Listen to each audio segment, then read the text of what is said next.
তেওঁলোকৰ পৰিয়ালৰ চিকিৎসাৰ খৰচ সম্পূৰ্ণ বিনামূল্যভাৱে বহন কৰিব। সম্পূৰ্ণ বিনামূলীয়াকৈ ৰাজ্য চৰকাৰৰ কৰ্মচাৰীয়ে যেনেকৈ সম্পূৰ্ণ বেমাৰৰ চিকিৎসাৰ খৰচ পায়, তেনেকৈ 1 জানুৱাৰীৰ পৰা পঞ্চায়তৰ প্ৰতিনিধি আৰু তেওঁলোকৰ নিকট পৰিয়ালে 100% স্বাস্থ্যৰ সকলো সুবিধা ৰাজ্য চৰকাৰৰ পৰা লাভ কৰিব। তাক মই আজিৰ দিনটোত ঘোষণা কৰিব বিচাৰো। শ্ৰদ্ধাৰ ৰাইজ, মই এটাই বিচাৰো যে আমি চৰকাৰৰ পৰা সকলো ধৰণৰ আপোনালোকক সহযোগিতা কৰিম, কিন্তু এখন দুৰ্নীতিমুক্ত পঞ্চায়ত, এখন দুৰ্নীতিমুক্ত সমাজ আমি অসমৰ জনগণক উপহাৰ দিম। শ্ৰদ্ধাৰ পঞ্চায়ত প্ৰতিনিধিসকল, 2026 চনৰ নিৰ্বাচনৰ প্ৰাক মুহূৰ্তত আজি আমি ইয়াত সমবেত হৈছো। আমি নিৰ্বাচনত জয়লাভ কৰিলো। এতিয়া আমাৰ দায়িত্ব হ'ব 26 চনত আমি আমাৰ মিত্ৰ দলৰ সৈতে বিজেপিক আকৌ এবাৰ দিছপুৰলৈ উভতাই আনিব লাগিব। আনিম নে নানিম আমি? আনিম নে নানিম আমি? নৰেন্দ্ৰ মোদী ডাঙৰীয়াৰ নেতৃত্বত অসমত আমি বিধানসভাৰ ইলেকশ্যন জিকিম নে নিজিকিম? সকলোৱে আমি কাম কৰিম নে নকৰিম? আমি সকলোৱে আজি প্ৰতিজ্ঞাবদ্ধ হ'ম। আই অসমীৰ সুৰক্ষাৰ বাবে, আমাৰ ৰাষ্ট্ৰৰ বিকাশৰ বাবে 2026 চনত নৰেন্দ্ৰ মোদী ডাঙৰীয়াৰ নেতৃত্বত অসমত আকৌ এবাৰ আমি বিজেপি আৰু NDAৰ চৰকাৰ আমি প্ৰতিষ্ঠা কৰিম আৰু সেই সংকল্প আজি আমি সকলোৱে একেলগে গ্ৰহণ কৰিম। শ্ৰদ্ধাৰ ৰাইজ, জাতি মাটি ভেটিৰ সংকল্পৰে 2016 চনত আমি চৰকাৰ গঠন কৰিছিলো। জাতি মাটিৰ সুৰক্ষা আৰু অসমৰ বিকাশে হ'ল এইখন চৰকাৰৰ মূল মন্ত্ৰ। যি ধৰণে আজি প্ৰধানমন্ত্ৰী নৰেন্দ্ৰ মোদী ডাঙৰীয়াই অপাৰেশ্যন সিন্দুৰ, গৃহমন্ত্ৰী অমিত শ্বাহ ডাঙৰীয়াই নক্সালবাদৰ ওপৰত এক চূড়ান্ত মাধমাৰ মাৰিছে, যি ধৰণে নৰেন্দ্ৰ মোদী ডাঙৰীয়াই পাকিস্তানক উচিত শিক্ষা দিছে, আমিও আমাৰ ৰাজ্যত জাতি মাটি ভেটি ৰক্ষাৰ বাবে আমি নিৰন্তৰ কাম কৰি যাম। সেই সংকল্প আজি আমি পুনৰ এবাৰ ল'ব বিচাৰিছো।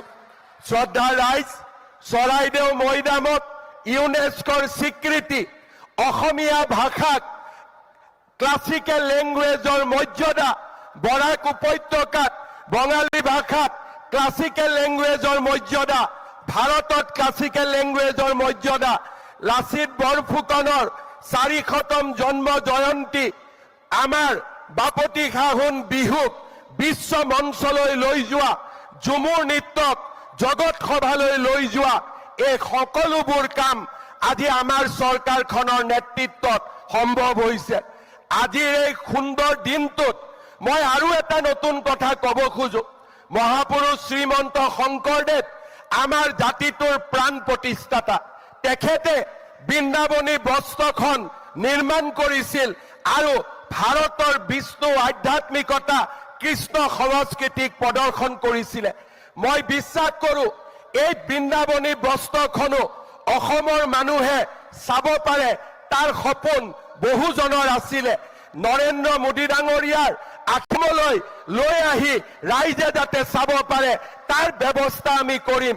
সেই ধৰণে আজি আমি আগুৱাই যাব খুজিছো। গড় হত্যা বন্ধ হ'ল, সন্ত্ৰাসবাদে অসমৰ পৰা বিদায় ললে। আজি এসময়ত অস্ত্ৰ শস্ত্ৰৰে জাতিৰ মুক্তিৰ সপোন দেখা যুৱকসকলে আজি কৰ্ম সংস্কৃতিৰ মাধ্যমেৰে জাতিটোৰ মুক্তিৰ সপোন দেখা আৰম্ভ কৰিলে। অসমত এইমছ প্ৰতিষ্ঠা হ'ল, নেশ্যনেল ফৰেনচিক ছায়েন্স ইউনিভাৰ্চিটি প্ৰতিষ্ঠা হ'ল, ইণ্ডিয়ান ইনষ্টিটিউট অফ মেনেজমেণ্ট প্ৰতিষ্ঠাৰ পথত আজি মোদী ডাঙৰীয়াৰ নেতৃত্বত আগবাঢ়িছে। আজি নুমলীগড় গহপুৰৰ মাজত ব্ৰহ্মপুত্ৰৰ তলেদি টানেল নিৰ্মাণ, কাজিৰঙাৰ ওপৰত 32 কিলোমিটাৰৰ এলিভেটেড কৰিডৰৰ দৰে আজি আমি ডাঙৰ ডাঙৰ সপোন দেখিছো।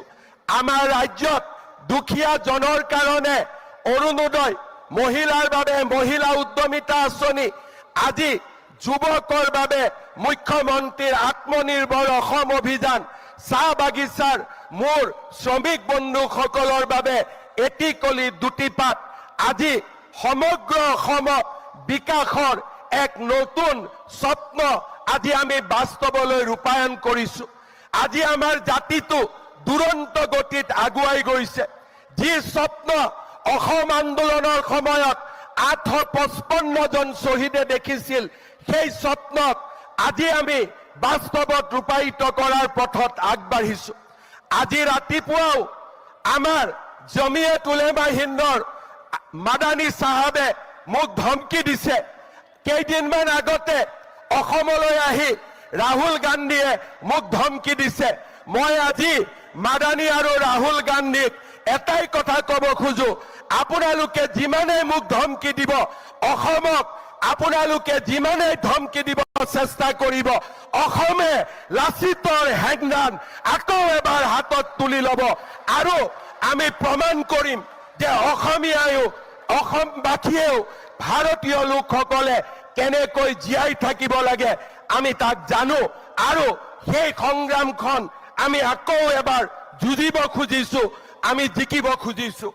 আমাৰ এটাই কথা, চিনাকি মানুহক আমি বসুন্ধৰাৰ জৰিয়তে মাতি দিম, চিনাকি মানুহক আমি বসুন্ধৰাৰ জৰিয়তে মাতি দিম আৰু অচিনাকি মানুহৰ পৰা এক টুকুৰ মাটি কাঢ়ি ননালৈকে আমি ক্ষান্ত হৈ বহি নাথাকিম। চিনাকিক মাতি দিম, অচিনাকি মানুহৰ পৰা এক টুকুৰা মাটি কাঢ়ি নানালৈকেও আমি ক্ষান্ত হৈ বহি নাথাকিম। মই ৰাহুল গান্ধী আৰু মাদানীক চেলেঞ্জ কৰি ক'ব খুজিছো, সাহস আছে যদি অসমীয়াৰ লগত যুঁজি চাওক, অসমীয়াৰ লগত এইবাৰ যুঁজি চাওক। অসমীয়া জাগিছে আৰু এই জাতিটোক আপোনালোকে এতিয়া ধৰি ৰাখিব নোৱাৰে। শেষ বিন্দু বুকুৰ তেজ থাকালৈকে আমি যুঁজিম আৰু অকল আমি যুঁজিমেই, এনে নহয় আমি জিকিম। এই হৈছে আমাৰ সংকল্প। শ্ৰদ্ধা ৰাইজ, আমাৰ সন্মুখত সপোন আছে। আমি এখন আমাৰ বাবে এনে এখন অসম নিৰ্মাণ কৰিব লাগিব, যিখন অসমত আমাৰ নতুন প্ৰজন্মই নিজকে নিৰাপদ অনুভৱ কৰিব। আমি এখন অসম নিৰ্মাণ কৰিব লাগিব, যিখন অসমত ভাৰত মাতাৰ জয়গান সদায়ে সকলোৱে শুনিবলৈ পাব। এনে এখন অসম নিৰ্মাণ কৰিব লাগিব, যিখন অসম কেতিয়াও বন্দুকৰ শব্দত নহয়, বিকাশৰ গানত ৰাতিপুৱাব।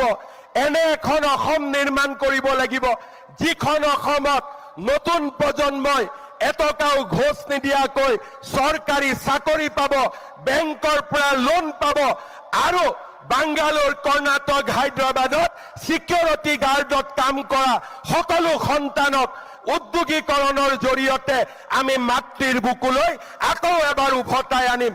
তেনে এক অসম আমি নিৰ্মাণ কৰিব লাগিব। পঞ্চায়তৰ প্ৰতিনিধিসকল, আমাৰ মাজত গৃহমন্ত্ৰী অমিত শ্বাহ ডাঙৰীয়া উপস্থিত আছে। তেখেত আমাৰ বাবে প্ৰেৰণাৰ প্ৰতীক। তেখেতৰ নেতৃত্বতে আজি প্ৰধানমন্ত্ৰী ডাঙৰীয়াৰ আশীৰ্বাদত যোৱা 10টা বছৰে আমি নিৰন্তৰ জাতি মাটিৰ হৈ কাম কৰিছো।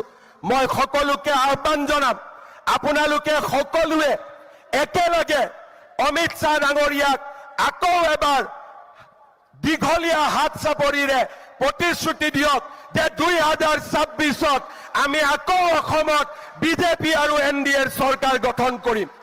কৰিম নে নাই? কৰিম নে নাই? অমিত শ্বাহ, নৰেন্দ্ৰ মোদী, ভাৰত মাতা কে জয়, জয় অসম।